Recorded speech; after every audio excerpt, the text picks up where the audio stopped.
I think one of the most important resources that we have seen come along for the evangelical church in the last number of years is a book called Divided by Faith that began to actually educate the church on the reality that our evangelical faith has often created racial division and barriers, okay? Throughout church history in the United States, there's been time and time again where seemingly because of theological differences where we begin to separate ourselves and to become clustered in different ethnic groups.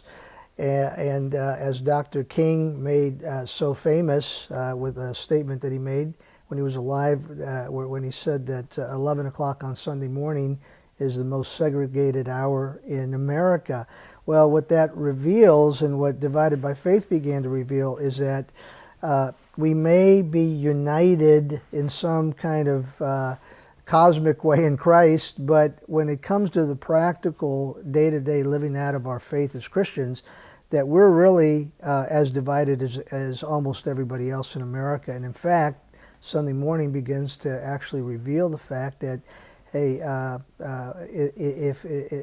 in the thing that we claim to be most important, our worship of God, that we prefer to worship God with people who are just like us. Now, the root of CCDA is Dr. John Perkins saying, if the power of the gospel is so strong that it breaks down a barrier between us and God,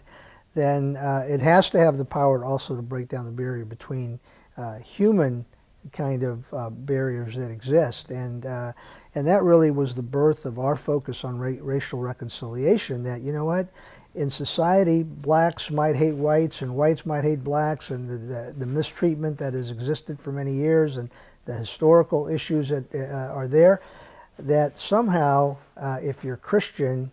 you're called to overcome those divisions and actually to learn to love one another.